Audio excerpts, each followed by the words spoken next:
ikaze inshuti abadukurikiye amazina ni Harerimana Yoresi kuko nundi mumenyereye bahaye ikaze muri kano kanya ku buhanga bw'ibyuma turi kumwe na Bobo bahaye ikaze kandi gira yuko turagira umugisha kuwiteka tumaze iminsi twumva ijambo ry'Imana ritandukanye ndazi neza ko Imana iraduha umugisha shimye Imana ko Imana yakurinze aho uri nkurikiye kandi nanjye kandinda tukaba tugejeje kuri itariki turamahoro nishimwe rikomeye kuko tugeze kuri amatariki haburi igihe gitumwe umwaka urangire Imana ishimwe reka dusenge Imana hanyuma tuganire ijambo ry'Imana kandi tuzi ko Imana iratugira neza Imana yabanye nawe nubwo ace mu baratandukanye Imana yarakurinze ntiwapfuye natwe ntacyo twabaye turayishimye abari mu bihugu Imana yarabarinze Imana nishimwe nabwo icyubero abari mu gihugu cyacu Imana yarabarinze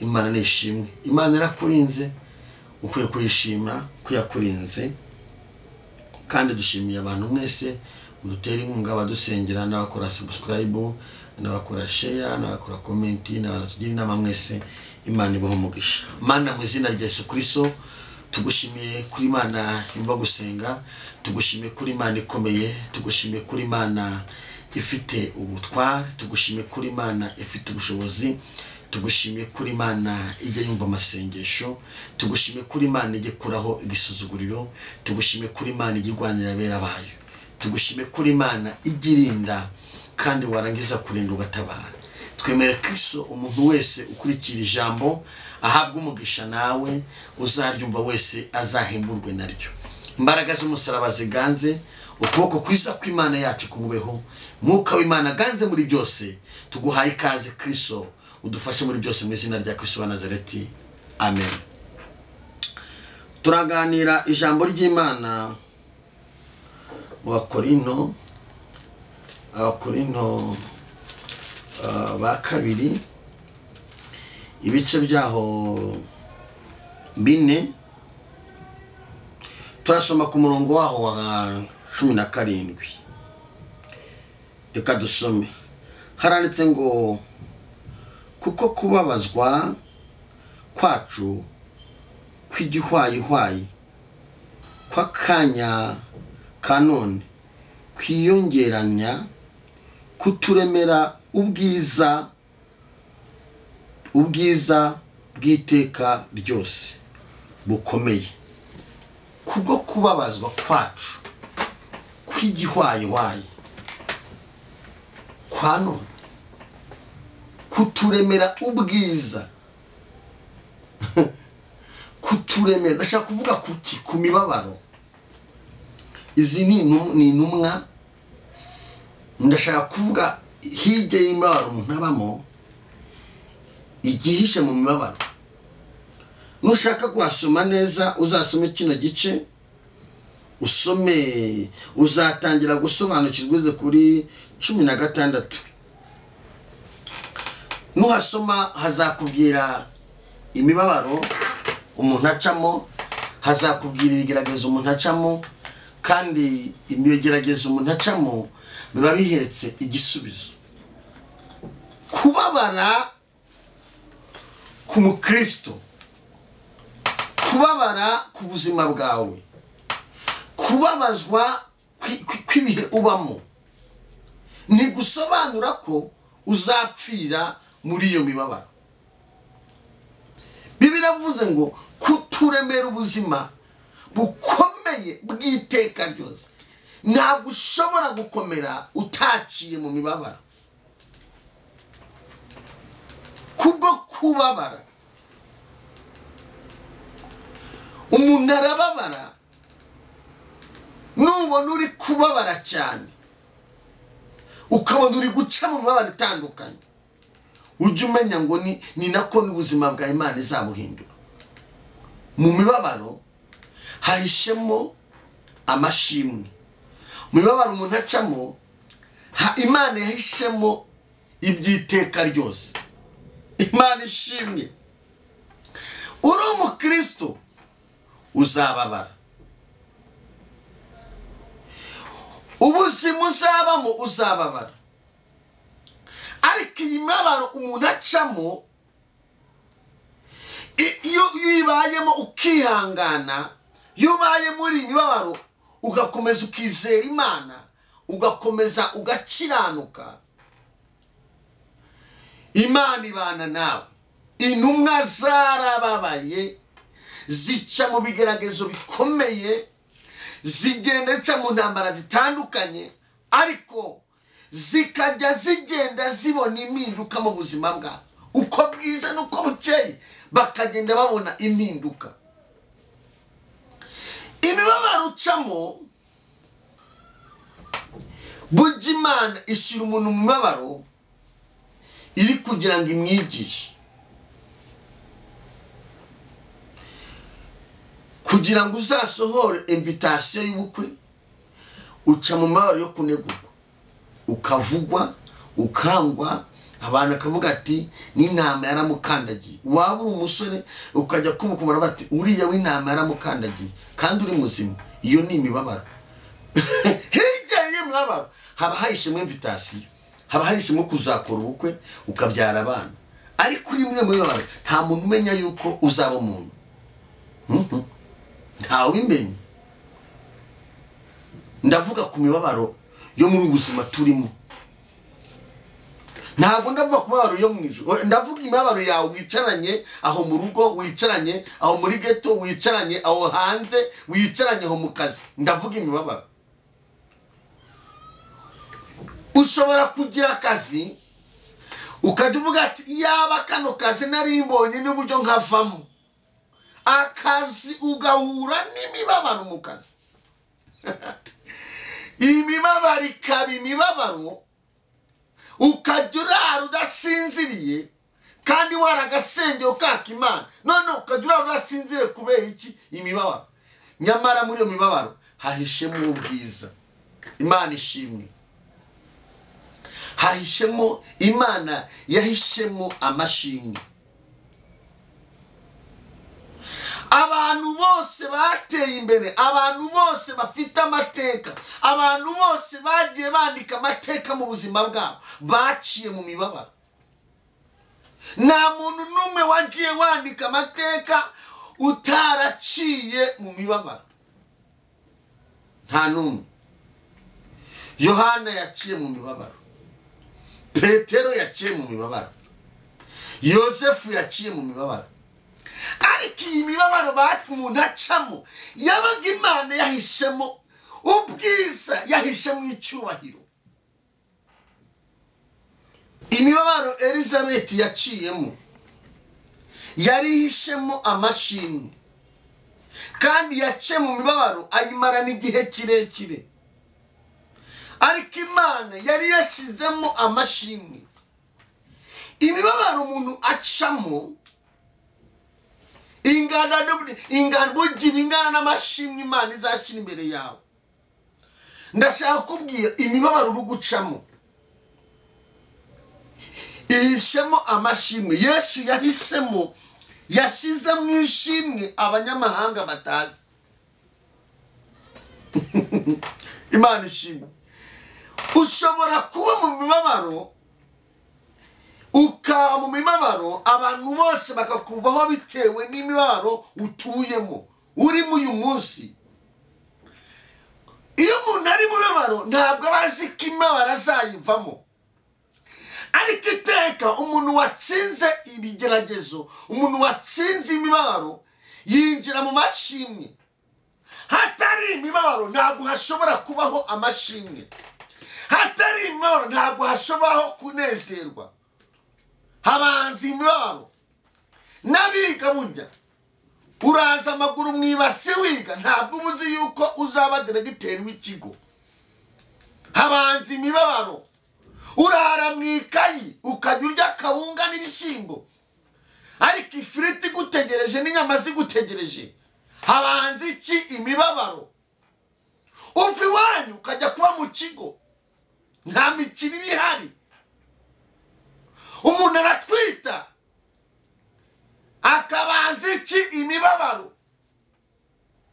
Yatamira akaba ararutse, bikamucanga. Hari nubwo n'utwita akazi ikavaho habanza iki? Imibabaro. Iyi mibabaro ihishe mu iki? Y'umuntu utwite. Imana yabitse mu mwana. Haleluya, Imana ishimwe. Kugira ngo amateka yawe ahinduke utwara imodoka habanje iki? Imibabaro. Ntushobora gutwara iyo modoka utarabanje imibabaro. Uca mu mibabaro ukaba imfubyi, abantu bakakwibagiga bakakuvaho. Imana yarabitsemo kuzura indege ukajya mu mahanga habanje iki? Imibabaro. Umva, imibabaro ucamo abatubanjirije bayiciyemo, y'ubu yayiciyemo, ni imibabaro. Akajya yishimisha uburyo, nicyo bita iki? Imibabaro. Ibitsemo amashimwe. Nguzaniye ijambo ry'ubuhanuzi ngo ntiwiyahure cyangwa ngo wicire inzira muri iyo mibabaro uhagazemo uyu munsi. Imana ibitsemo amashimwe. Imibabaro ya Yobu, Imana yari yabitsemo amashimwe yo kuzatabarwa. Ntuzi imibabaro ufite. Imibabaro urugucamo wowe mukozi w'Imana, wowe mushumba, wowe mupasiteri, wowe muvugabutumwa. Iyo mibabaro urugucamo ingana n'amashimwe izakuremera. Uca mu mibabaro warayoboye intama, bose bakajya bavuga ati Paul ihangane. Hakari n'abaguciraho iteka. Iyo nicyo bita iki? Imibabaro. Uzasomera ijambo. Intumwa zaciye mu mibabaro nta cyaha zifite. Ariko iyi mibabaro yari ihisemo ubwiza buzahishurwa. Tewe ene mandolani. Mu mibabaro Imana yabitsemo, yahisemo ubwiza abantu badashobora kubona. Muri iyo mibabaro ufite, Imana yahishemo igitangaza kizatungura abantu. Ikintu cy'imbabazi. Iyo umuntu ari mu mibabaro, harajya abantu bamwe bamumva bakamureka. Iyo aba bantu bashobora gutahura ko imibabaro umuntu acamo irimo amasezerano, irimo kuzaba umuntu wese yajya yubaha umuntu ari mu mibabaro. Umva mushiki wanjye, mubyeyi nkurikiye, mupapa nkurikiye, wowe nkurikiye kuri kamera, ndajya nkubwira ngo iyo mibabaro urugucamo Imana ibitsemo ubwiza buzagaragarira imbere y'abantu bose, bakavuga ngo dore uyu wa mwana kwa kanaka. Haleluya. Iyo mibabaro urugucamo, iyo tuje hano imbere ya kamera tuba twasenze, ukabaza Imana, mu mutwe haba hari ibintu byinshi byo kuvuga, ugasenga. Hari n'igihe utegura ijambo umwuka w'Imana akarihindura. Umwuka w'Imana arabanguze ngo ubwire ngo iyi mibabaro urugucamo uyu munsi, wicaye urugucamo uyu munsi, Imana yahishemo, yashizemo ubwiza. Ihishemo, yarafashe ishyiramo icyubahiro, ishyiramo ubwiza, ishyiramo agaciro, ishyiramo umunezero, ishyiramo iterambere, ishyiramo kuzura umwuka we, ishyiramo kuzakugarukira. Ariko abantu ntibabiruzi, ntabwo babiruzi. Amen. Imibabaro y'Abanyarwanda baciyemo, tureke iyo muri Bibiliya, iyo baciyemo yarihishemo ubwiza. Uyu munsi turi kubona, uyu munsi urabona ubwiza buhari. Ariko umuntu warebaga iyo mibabaro icyo gihe ari nk'umunyamahanga, ntiyifuzaga kuza mu Rwanda. Ariko uyu munsi abantu bifuza kuza mu Rwanda. Ni imibabaro umuntu acamo. Iyi mibabaro urugucamo ntiwiyahure. Mu mibabaro umuntu ariyahura. Mu mibabaro umuntu yanga Imana. Mu mibabaro umuntu yanga abantu. Mu mibabaro umuntu yiyahuza ibiyobyabwenge. Mu mibabaro umuntu anywa itabi atarinywaga. Mu mibabaro umuntu ajya mu kabari akarara asinze, akarara wa bugacya. Nyamara Imana yabitsemo amashimwe. Ntiwiyangize, mwuzanye ubutumwa kubwira ngo muri iyo mibabaro Imana yahisemo harimo amashimwe. Imana yanjye we, iki Kinyarwanda kirago, Imana yapfunyitsemo, yahishemo, harimo amashimwe Imana yakubikiyemo. Ibyago bikomera mu mibabaro ducamo, akenshi abantu benshi bangirikira mu mibabaro. Imana iguha imbaraga. zo gutsinda imibabaro ucamo. Ahanini akenshi abantu benshi bangirikira mu mibabaro. Imibabaro yatuma wiba, imibabaro yatuma ujya gusambana kugira ngo ubone amafaranga yo kwishyura inzu, nyamara Imana yarakubitse mu mugeni mwiza. Umwuka w'Imana arambye ngo ihanganire iyi mibabaro kuko Imana yabitse mu bundi bwiza. Imana ishimwe. Mu mibabaro ya Danieli hari mu bundi bwiza. Mu mibabaro ya Yosefu hari mu bundi bwiza. The way and the man alive. Mu mibabaro ya Yobu hari mu bundi bwiza. Muri ya mibabaro wicayemo Yesu yabitse mu bundi bwiza. Nukwiye guhagacira amajwi gusakuriza. Ukwiye kumenya ko imibabaro gucamo ariko si Imana igucishamo kugira ngo uzabone ukuze umugisha Imana izaguha. Imana ishimwe. Kugira ngo umuvuga butumwa hari imibabaro ugomba gucamo. Kugira ngo umuntu ukomeye hari imibabaro ucamo. Kugira ngo umudirigiteri hari imibabaro ucamo. Kugira ngo umuhanuzi hari imibabaro uzacamo. Kugira ngo umupasiteri hari imibabaro uzacamo. Kugira ngo ube mwarimu hari imibabaro uzacamo. Kugira ngo ugire urugo hari imibabaro uzacamo. Iyo mibabaro yose iri imbere yawe, iyo mibabaro ni fondasiyo y'ubuzima bwawe kugira ngo Imana izahindure amateka. Ariko udacunze neza iyo mibabaro wayigwamo. Imana iguha imbaraga zo gutsinda imibabaro. Kandi abantu benyegeza mu mibabaro, hari abantu bashinzwe gucunga umuntu ari mibabaro bakajya benyegeza kandi bati iwanyu nta muntu ugira agaciro. Bakajya benyegeza wabwati mwana naburaye waburaye nuko nubundi byemeze iwanyu baraburaraga. Bese hirya yo kuburara hariho guhindurirwa amateka ku buzima bwawe. Hirya yo kwambara ubusa hariho kwambara ukabeba. Hirya yo gukena, hirya yo kwirukanwa mu nzu hariho Imana igomba guhindura amateka. Haleluya. Hirya yo kubura urubyaro hariho guheka ukonsa umwana. Hirya yo kutagira akazi hariho kugira akazi. Erega njye gusengera. Hirya yo kutagira ijambo hariho kugira ijambo. Hirya yuko nefo enemando nta cyerekezo uri kubona. Iyo ari demoni isa n'imibabaro ku muntu, umuntu akabura inzira kandi ari ku munwa y'ihanga. Hari demoni yigenza n'imibabaro ndayoba ari ku munwa y'ihanga. Ngiye Nyarutarama njye Nyabugogo. Imibabaro ituma umuntu ayoba inzira kandi ku manywa y'ihanga ukayoba. Yesu agukiza imibabaro mu izina rya Yesu. Yesu ni ukiza imibabaro y'umuntu igashira ku muntu. Inshuti yanjye, imibabaro ikuriho Imana igiye kuzayikuvanaho. Kirazira kandi imibabaro ntabwo umuntu ayibagirwa. Iyo wibagiwe aho wavuye ukora amakosa aho uri kujya. Ntuzibagirwe imibabaro Imana ikuvanyemo utazakora amakosa y'aho uri kujya. Iyo wibagiwe imibabaro y'urubyaro wari warabuze ukora amakosa y'abana ukajya ubahondagura. Iyo wibagiwe imibabaro y'uko wamaze imyaka myinshi n'akazi ukora amakosa mu kazi ukajya ujyayo saa 2 z'ijoro. Saa 2 z'amanywa akarubu ujya mu kazi. Batangira saa 1 ukajyayo saa 2. Wibagiwe imibabaro y'ubushomeri. Iyo wibagiwe imibabaro y'ivuga butumwa uburyo byakuvunye ntiwongera gusenga. Ariko umuntu uzi imibabaro mwivuga butumwa asenga cyane no mu mibabaro. Nubwo uri gusuzugurwa umukozi w'Imana, hirya y'uko uri gusuzugurwa umukozi w'Imana, Imana yabitsemo amashimwe ku buzima bwawe. Dewe fa hirya y'uko nta gaciro uri guhabwa hari amashimwe Imana ibitsemo.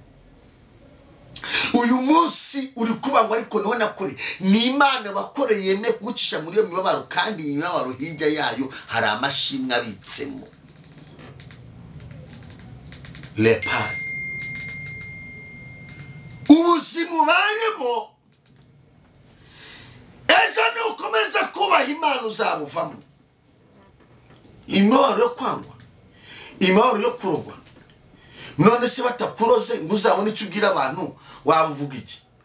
ukurire mera muri VIP uguwe neza umeze ucia warajindara umeze neza ugubwe neza Imana igucisha mu mibabaro kugira ngo uzabwira abantu ngo uziko ndi mu gipangu nagize imibabaro nkajya ndara hanze igipangu Yesu agukiza imibabaro ndagira ngo dufatanye nawe gusenga ese ufite umubabaro ese ufite agahinda ese ufite ibikomere ese ufite umubabaro w'uburwayi ubwo munda ubw'umutwe ubw'ubukene ubw'umurimo w'Imana ubw'ivuga butumwa ubw'ubushomeri ubw'ubukode ubw'ishuri ubw'urushako ubw'urubyaro umubabaro w'umugabo iyo mibabaro yose nimba uri kubaha Imana yahishemo amashimwe uzabwira abantu ngo hige ya mibabaro ndabonye igitangaza cy'Imana tawasiri mandole bore kerefani Imana yabitsemo amashimwe